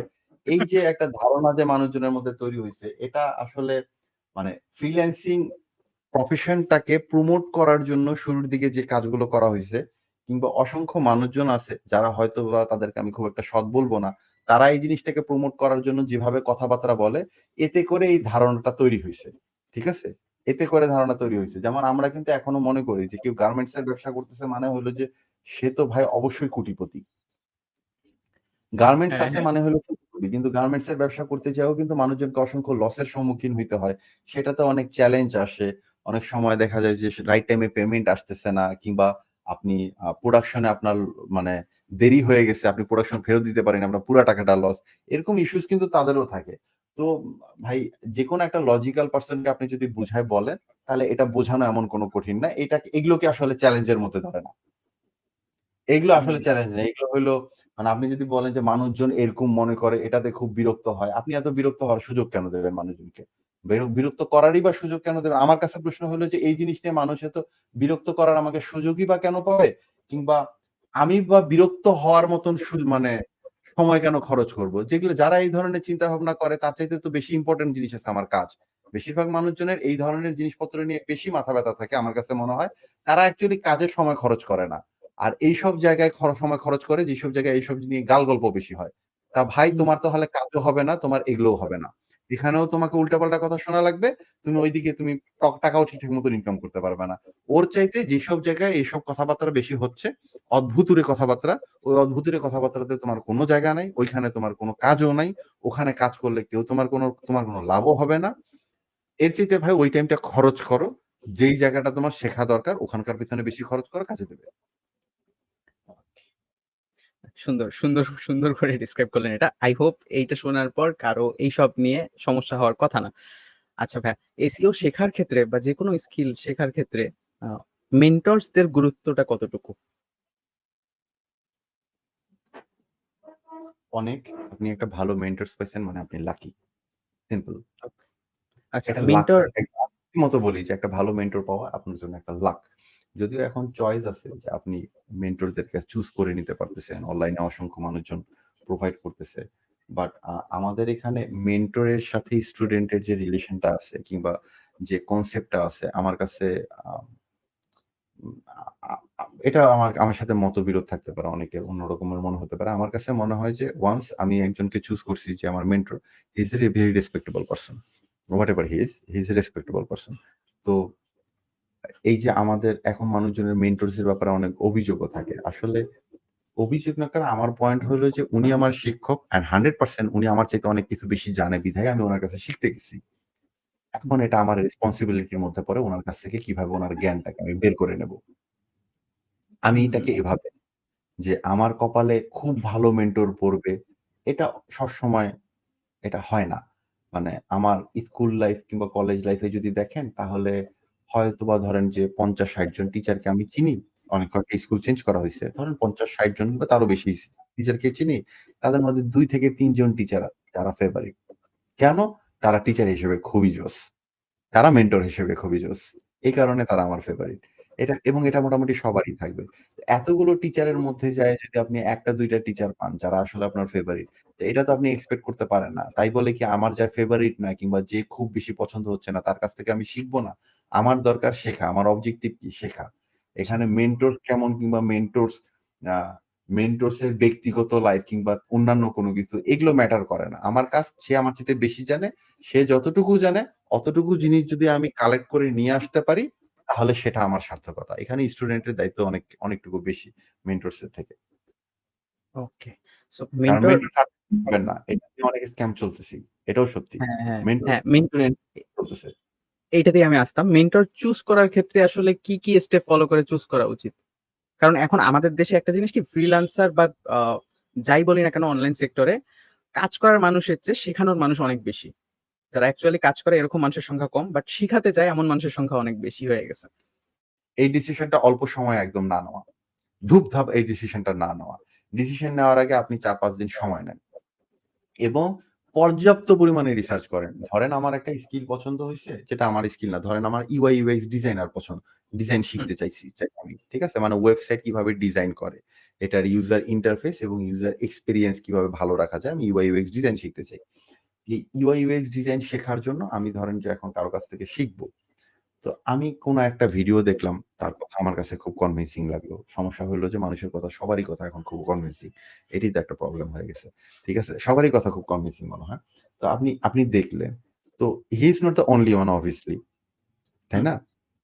তো তারপর দেখতে লাগবে যে ওকে, ঠিক আছে, এরকম আর কতজন আছে যারা শেখায়? যারা কিংবা যে প্রতিষ্ঠান শেখায়, ঠিক আছে? হুম। আমি ওদের দিকে আগে তাকাবো। ওদের দিকে তাকানোর পর আমি সবারটা দেখব। দেখার পর একটা বড় ব্যাপার, একটা ওই যে আমি বললাম না যে আগে থেকে অন্ততপক্ষে কিছু প্রি স্টাডি করে নেন। কিছু ফ্রি রিসোর্স থেকে কোর্স গুলো করে নেন। এটা হুম, করলে না একটা ধারণা হয় যে এ কি, কি জিনিস শিখাচ্ছে, ও কি, কি জিনিস শিখাচ্ছে। প্রত্যেকজনের একটা হলো মডিউল আছে দেখবেন। যে কোর্সের একটা মডিউল থাকে। এই মডিউলটা আপনি ইন্টারন্যাশনাল কোর্সের দিকেও যেতে পারেন। Udemy কিংবা বড়, বড় কিছু প্রতিষ্ঠান আছে যারা হলো যে বাহিরে কোর্স করাচ্ছে কিংবা Coursera এগুলোতেও কোর্স অনেক সময় করা যায়। তো এগুলোতে যখন আপনি কোর্সের মডিউলটা খুলবেন তো দেখবেন যে ওখানে কিছু, কিছু কোর্স আছে যেগুলো কোর্স করতে আপনাকে $১,০০০ এর উপর খরচ করতে হবে। ৳১,০০,০০০ উপরে খরচ করতে হবে। ওদের মডিউল দেখেন। আপনি মডিউল দেখে আন্দাজ করে নেন যে আমার কোন, কোন জিনিস শেখা দরকার এবং এই জিনিস এর মধ্যে আছে কিনা। ওই মডিউলটা দেখলে তখন আস্তে ধারণা হয়ে যায় যে আচ্ছা ঠিক আছে, ইনি তাহলে এতটুকু পর্যন্ত শেখাইতে পারবে। এরপর অবশ্যই রিভিউ। ওকে। আপনি ভাই একটু যেকোনো ইন্টারাপ্ট করি আপনাকে। মডিউল বলতে এখানে হচ্ছে একটা সূচিপত্র, তাই তো? কোর্সের হ্যাঁ, সূচিপত্র। হ্যাঁ, মডিউলটা। হ্যাঁ। আচ্ছা। হ্যাঁ, এটা কন্টিনিউ। এটা দেখা এবং এটা দিয়ে একদম ফাইনালাইজ করা যায় না। কারণ অনেকের মডিউল হয়তোবা ভালোই আছে। হ্যাঁ? হুম, বাট হুম, শেখানোর ধরন হয়তোবা করে না। আরেকটা ব্যাপার ডিপেন্ড করে একেকটা মানুষের একেক জনের শেখানোর ধরন পছন্দ। সেটাও তাদের ফ্রি রিসোর্স এর ভিডিওগুলো থেকে দেখে বুঝে নিতে হয়। কারো দেখা গেছে যে কেউ খুব স্মার্টলি কথাবার্তা বলতে পারে আম আ কিংবা আ তার হয়তোবা কথাবার্তার মধ্যে অ্যা মানে ইংলিশ স্পিকিং টোনটা বেশি। হ্যাঁ? তারা হুম, ওটার হুম, সাথে বেশি কমিউনিকেট করতে পারে। তো তাকে পছন্দ করতে পারে। আবার অনেকেই থাকে দেখা গেছে যে সে টিচার হিসেবে খুবই ভালো। তার অ্যাকসেন্ট হয়তোবা অত জোস না। সে ওইভাবে কথা বলতেছে না। কিন্তু তার সাথে আমি somehow একটা মেন্টালি কানেক্টেড ফিল করি। কারণ আমার কাছে মনে হয় না সে তো আমার আপন ভাইয়ের মতন। এরকম একটা মেন্টালি কানেক্টেড ফিল করি। তো এই যে বন্ডিংটা, এই বন্ডিংটা চিন্তা ভাবনা করাটা জরুরি। কার সাথে আমি কানেক্টেড ফিল করি। এটাও একটা ফ্যাক্ট আছে। আর আ খোঁজ করা। আমি প্রত্যেকজনের মধ্যে যদি আমি খোঁজ করা শুরু করি, যেকোনো মেন্টরস হোক তার কোনো না কোনো স্টুডেন্টদের আমি লিস্ট পেয়ে যেতে পারবো। আপনি Facebook থেকে হোক কিংবা অন্য জায়গা থেকে হোক, আপনি কিন্তু কোনো না কোনো কনট্যাক্ট বের করতে পারবেন। পার্সোনালি কনট্যাক্ট করার চেষ্টা করেন। ভাই উনি কেমন শেখায়?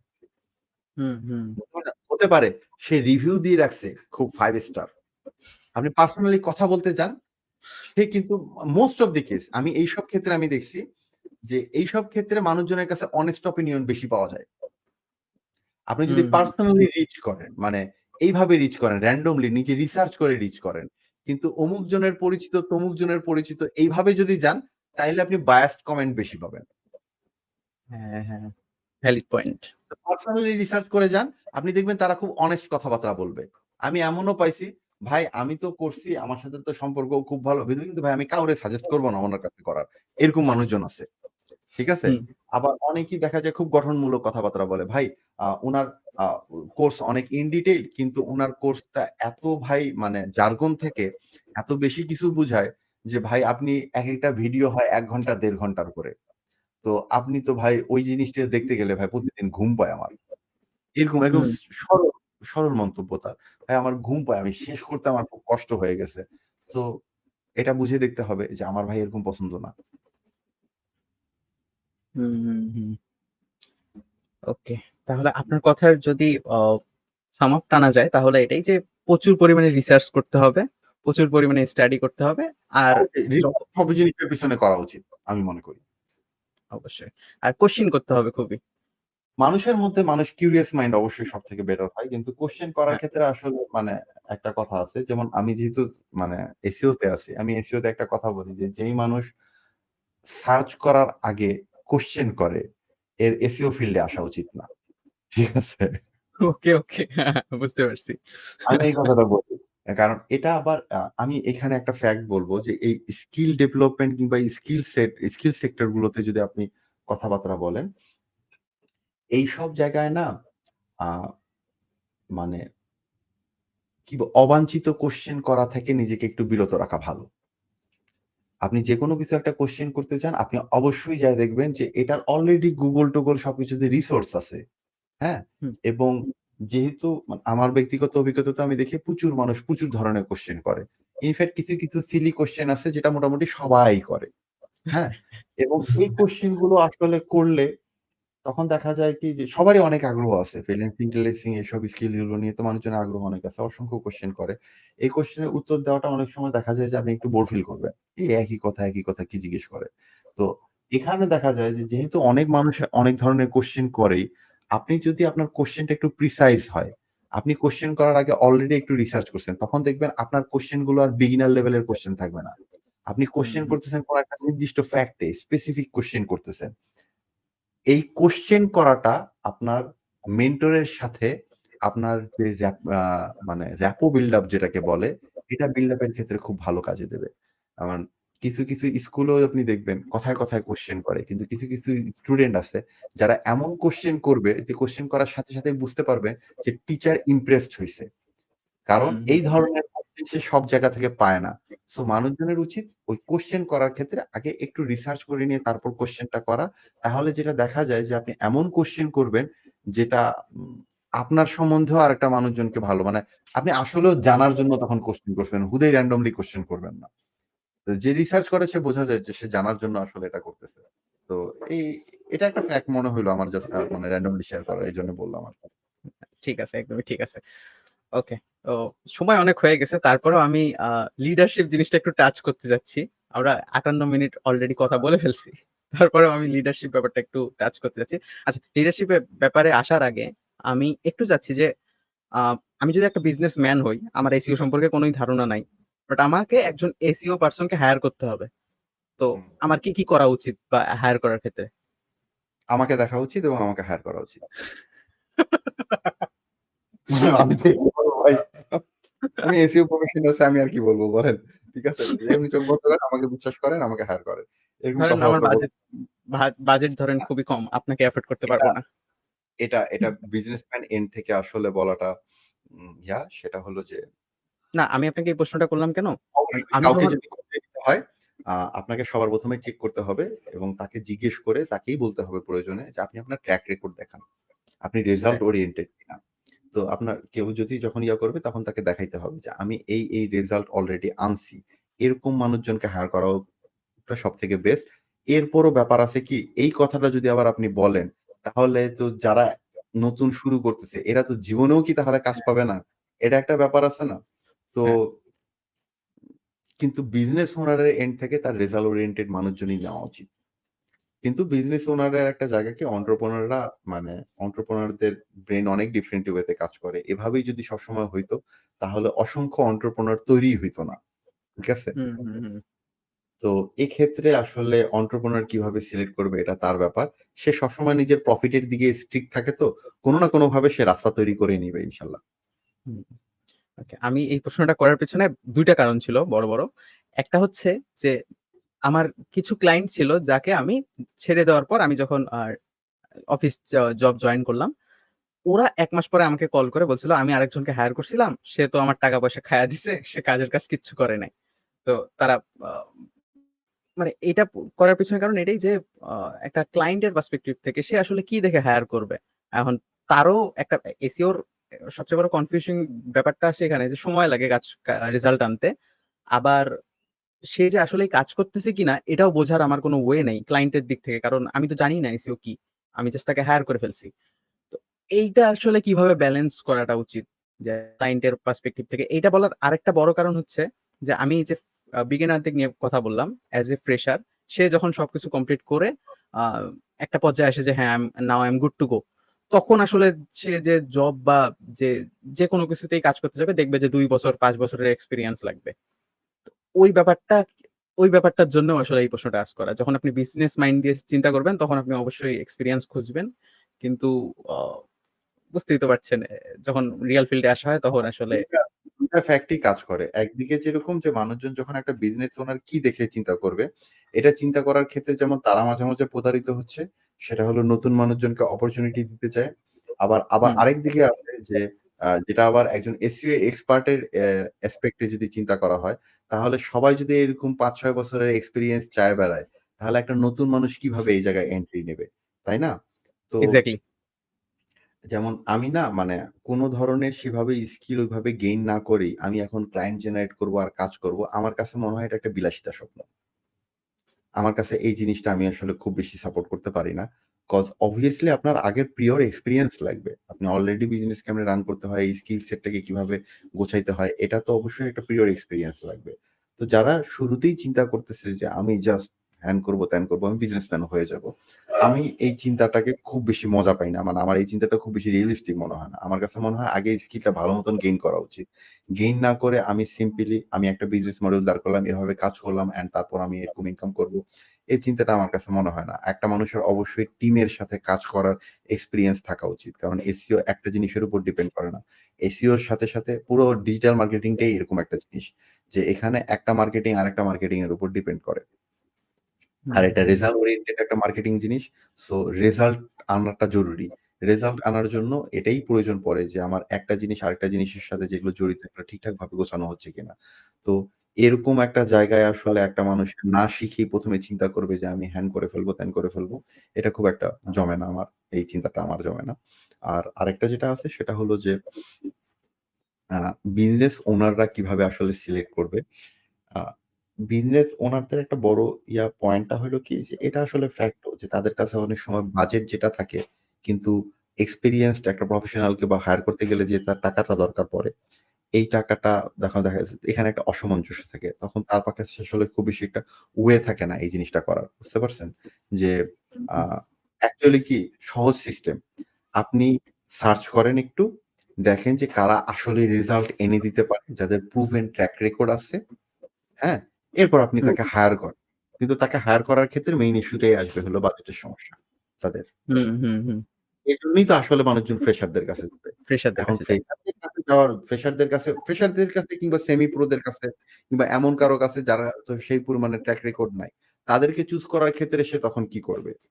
তাদেরকে চুজ করার ক্ষেত্রে আমি আসলে আগে থেকে কোন কিছু বলতে পারব না। তো আপনার যেহেতু আমি তখন এটাই বলব যে তাহলে ভাই আপনারও নিজের ভালো মতন করে জানা লাগবে ওই স্কিলটা কি এবং যাতে করে অন্ততপক্ষে আপনি চুজ করতে পারেন যে এই মানুষটা আমার কাজের হবে কি হবে না। এতটুকু জ্ঞান আপনার তখন নিজেকেই অন্ততপক্ষে জেনে আসা লাগবে। আদারওয়াইজ একদম। আপনি করতে পারবেন না। অথবা এমন কোন বন্ধু-বান্ধব ওখান থেকে লোক জোগাড় করেন যে এই জিনিসটা জানে। আদারওয়াইজ আপনি এই মানুষ খুঁজে পাওয়ার আশা কেন করবেন? মানে বিজনেস ওনার এর জন্য তো এই আশাটা করা কেমন একটা আজব ব্যাপার না? যে আমি চাইও সবথেকে কম টাকায় একটা মানুষকে নিতে। কিন্তু আমি এই জিনিস সম্বন্ধে কোন কিছু জানি না এবং আমি আবার রেজাল্টও চাই। এটা তো তার জন্য বিশাল বড় একটা রিস্কি সিচুয়েশন। এটা পাওয়া কি এত সহজ ব্যাপার নাকি? আপনি সিম্পলি বলেন আমরা আপনি আমি এক জায়গাতেই কাজ করতেছি। ঠিক আছে? আমরাই এসইও এক্সপার্ট খুঁজি। এসইও এক্সপার্ট খুঁজতে হইলে আপনি রিক্রুটমেন্টও তো এত সহজ জিনিস না। আমরা তো নিজেরাই এসইও এক্সপার্ট। এরপরও আমরা এসইও এক্সপার্ট যে আমরা হায়ার করি। এরপরও সবসময় আমাদের মনের মতন হয় না। তো obviously এখানে তো একটা আছে। এটা এত সহজ না। আপনি যখন খাপে, খাপে সবকিছু বসে যাবে তখন তো আ obviously ওটা তো খুবই উইন-উইন সিচুয়েশন। রাইট হুম, মানুষ খুঁজে পাওয়া বরাবরই কঠিন ব্যাপার। একদমই। আচ্ছা। তো বিজনেস ওনারদের আ বলতে চাই যে আপনাদেরকেও একটু নলেজ গেইন করতে হবে, একটু স্টাডি করতে হবে। এরপরে এসে এই স্কিল সম্পর্কে যারা হ্যাঁ, আছে ওখানে তাদেরকে একটা হ্যান্ডেল করতে হবে। ওখানে একটা ইস্যু আছে কিন্তু। সামান্য নলেজ ওই যে নীল পাটেলের ২ টা ব্লগ পড়ার পর যখন বিজনেস ওনাররা মনে করে যে আমি এসইও টা সম্বন্ধে জানি, তখন কিন্তু রিয়াল এসইও এক্সপার্ট দেরও ঝামেলা হয় ওনাদের সাথে সিঙ্ক করতে। এটাও একটা ফ্যাক্ট। ওকে। এটাও একটা জরুরি ফ্যাক্ট যে তারা কোন কিছু একটা ব্লগ-ট্লগ পড়ে-টরে যদি মানে সিম্পল কিছু জ্ঞান নেওয়ার পর মানে সিম্পল কিছু জানার পর তারপর যদি সেটা অনেক সময় একজন এসইও এক্সপার্ট এর সাথে সিঙ্ক না হইতে পারে। অনেক সময়। ভালো এসইও এক্সপার্ট যে রেজাল্ট আনতে পারে এরকম মানুষজনের সাথেও অনেক সময় সিঙ্ক না হইতে পারে। তারপরেও জ্ঞান যেহেতু ব্লগ পড়তেছে কিংবা নলেজ গেইন করার চেষ্টা করতেছে ওটাকে তো কোনভাবে ওটা অলওয়েজই বেটার। কিন্তু হুম, ওটা করলে একটু ভালোভাবে করা। যাতে অন্ততপক্ষে আমি জানি কি করতে লাগে এবং মানুষটাকে চুজ করতে পারি। খুবই সারফেস লেভেলে একদম না। একটু পড়া জানা উচিত ভালো মতো করে। ওকে। যদি স্টার্টআপ বিজনেস হয়। হুম, হুম, বুঝতে পারছি। তো বিজনেস পার্সপেক্টিভ থেকে এইটা। আর ফ্রেশারদের উদ্দেশ্যে একটা জিনিস আমি বলতে পারি সেটা হচ্ছে যে কখনো এই নিয়ে না যাওয়া যে ভাই আমি তো কখনো কাজ করার সুযোগ পাইনি। সো আমার কাছে দেখানোর মতো কিছুই নাই। আপনি নিজেই একটা ডোমেইন হোস্টিং কিনতে পারেন। খুবই কম টাকায় এখন লাগে। সেটা দিয়ে কিছুটা প্র্যাকটিস করে কিছুটা রেজাল্ট জেনারেট করে যদি আপনি কাছে যান যে আমি এই ওয়ার্ডপ্রেস এর উপরে একটা ওয়েবসাইট বানাইছি ওটাকে র‍্যাংক করছি এই কিওয়ার্ডে। তো দেখেন আমার নলেজ আছে বাট আমি ঐরকম জায়গায় এখনো যাইতে পারিনি। যার কারণে আমি খুব বড় একটা ট্র্যাক রেকর্ড দেখাতে পারবো। তো সেক্ষেত্রে আপনার চান্সেসটা অনেক বেশি হয়ে যাবে তাদের থেকে যারা জাস্ট একটা কোর্স করার পর একটা কোর্সের সার্টিফিকেট ওইটা নিয়ে গেছে একটা চাকরির জন্য। তো এই ছিল হচ্ছে ফ্রেশারদের জন্য কথা বলা আমার দিক থেকে। এখানে কি আপনি কিছু অ্যাড করতে চাবেন? না, না, আপনি যেটা বলছেন সেটা ঠিক। নিজে, নিজে কাজ করার অনেক অপশন আছে। এমনকি হুম, হুম। ওটা না করলেও আপনি ওই যে blogger.com অনেকেই এভাবে করে। ঠিক আছে? হুম, হুম, ওই হুম। ফ্রি সাইট গুলো দিতে ওটারও SEO-টেসিও করার চেষ্টা করে কিংবা মিডিয়ামে একটা ব্লগ খুলে ওটাকে SEO করে কিভাবে কি করা যায়, এরকম চিন্তাভাবনা করতে পারে। আসলে যে জানতে চায়, যার মধ্যে আগ্রহটা আছে, ও না অসংখ্য ওয়ে আছে। কোন না কোন রাস্তা বের করে ফেলে। আপনি আটকায়ও রাখতে পারবেন না। এই ধরনের মানুষজনকে আপনি আটকায়ও রাখতে পারবেন না। আপনি যদি তাকে ভুলভাল বুঝ দেন যে, "এই না, না, না, তোমার ভবিষ্যৎ অন্ধকার।" এগুলো বললেও কোনো কিছু দিয়ে আপনি আটকায় রাখতে পারবেন না। সে কোন না কোনভাবে রাস্তা তৈরি করে নিবে। ওকে। আপনি আপনি খুব রুরাল একটা প্লেসের মধ্যে আছেন। ওই প্লেসে আমি ঢাকায় থাকি যেহেতু। সো আমি কিন্তু আশেপাশে ২ জন মানুষ পাইছি অন্ততপক্ষে কথা বলার মতন এটা নিয়ে। রাইট? বাট আপনি তো হুম, নিশ্চয়ই অবশ্যই ওখানে আরো বেশি প্রবলেম ফেস করছেন। অ্যাজ পার আই নো আমি যতটুকু বুঝি। কারণ আ ওইদিকে সবাই খুব একটা ফ্রিল্যান্সিং বলেন কিংবা এই স্কিল সেট গুলোর সাথে খুব একটা পরিচিত না। কিংবা কমন একটা ল্যাঙ্গুয়েজ ব্যারিয়ার তাদের থাকেই অনেক সময়। যে হুম, হুম। অনেকেরই মধ্যে এই জিনিসটা আছে। সো আপনি বরং ওটা এক্সপেরিয়েন্স টা ভালো করতে পারবেন যে ফ্রেশার হয়ে আপনি আজকে একটা মোটামুটি ভালো পজিশনে আছেন। এতটুকু পর্যন্ত আসার জন্য আপনাকেও অনেক ধরনের ঝামেলা পোহাইতে হইছে। বিশেষ করে একটা রুরাল প্লেস এ থেকে। তো ওটা আপনি আপনার নিজের এক্সপেরিয়েন্স টাই বরং ওখানে শেয়ার করে দিতে পারেন যে আপনার এখানে কি হইছে। আমার মনে হয় যে ওটা জানতে আমারও খারাপ লাগবে না। ওকে, ঠিক আছে। সো আমি কোন একটা ভিডিওতে মানে সেপারেট ভিডিওতে এটা নিয়ে আলোচনা করব। সো হ্যাঁ, আপনারা সিউর। যারা আমাদের এই পডকাস্ট দেখতেছেন সিওর আমার অন্য ভিডিওগুলো চেক করবেন। একটু প্রমোশন করে নিলাম নিজেরই। ওকে। সো খুবই বেশি সময় হয়ে গেছে। তাও আমি লাস্ট লিডারশিপ নিয়ে একটু আপনার থেকে জানতে চাবো। এটা আমার নিজের লার্নিং এর জন্য এবং যারা লিডারশিপ নিয়ে একটু জানতে চায় তাদের জন্য। টিম লিড করার ব্যাপারে যদি আপনার থেকে কিছু টিপস বা কিছু আমাকে জানান যেটা আমার কাজে আসতে পারে ক্যারিয়ারে। আমি ১ম যেটা ফলো করি সেটা হলো আমার টিমের যেকোনো মেম্বারের চাইতে আমি বেশি কাজ করি। ঠিক আছে?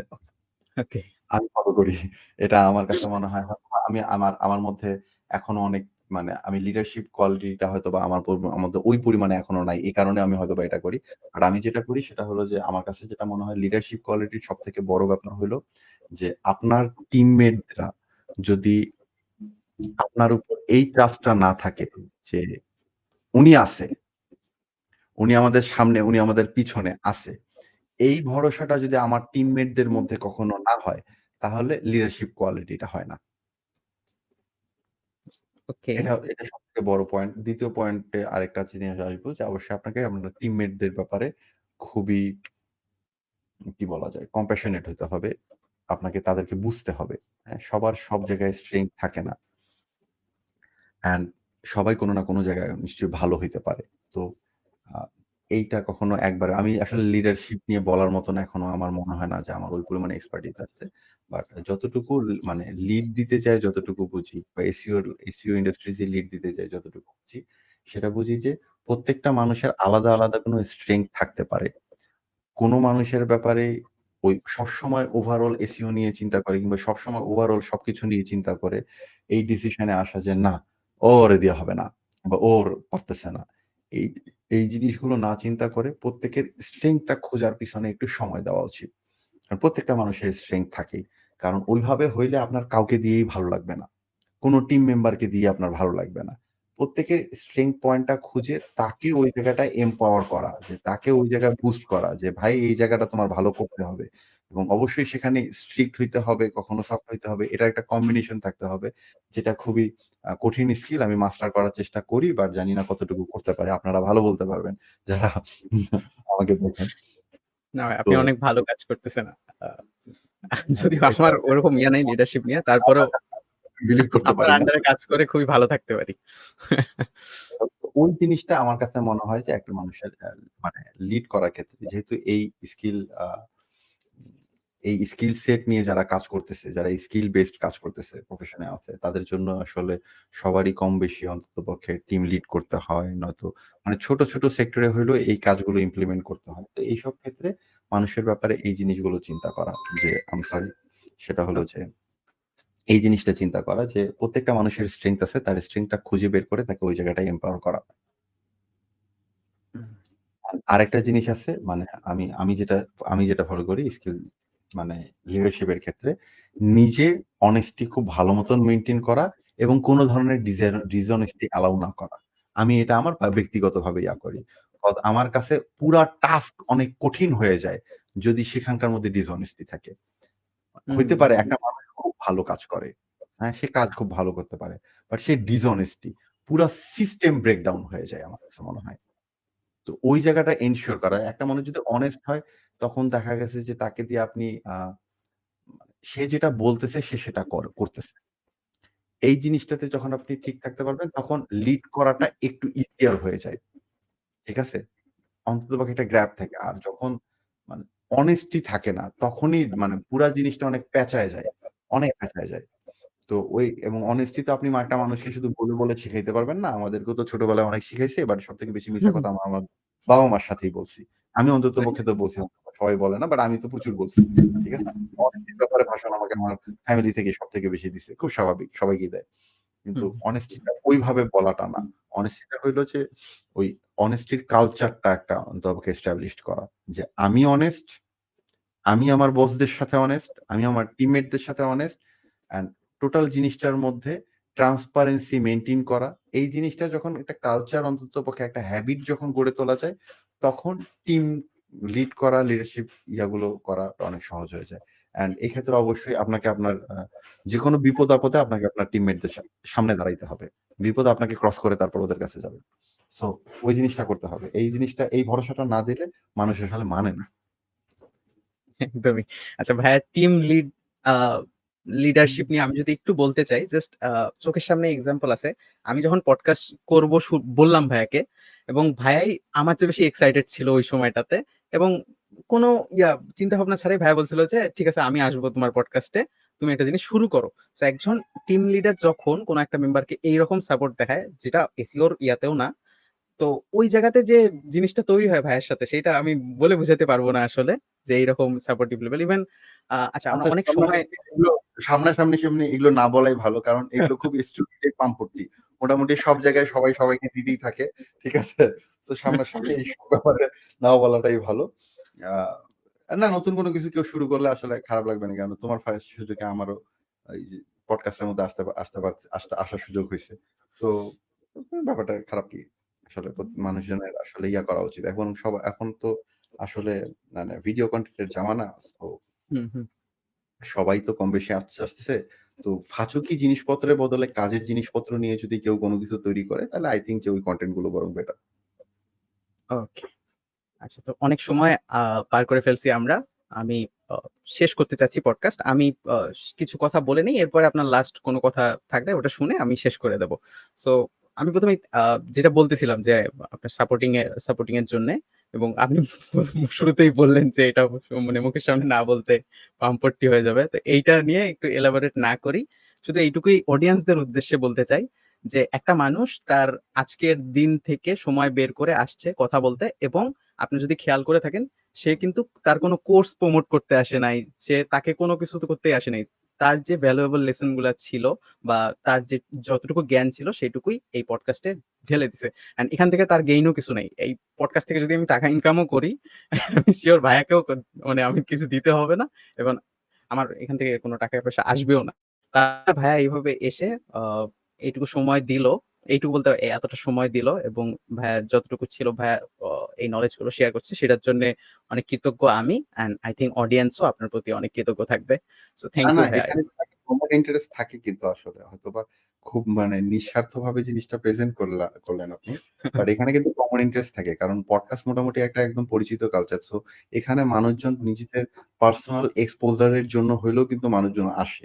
সো মানে যেভাবে ঠিক আছে আমরা যারা আসলে আসতেছি মানে একেকজনের ইন্টারেস্ট একেক রকম থাকতে পারে।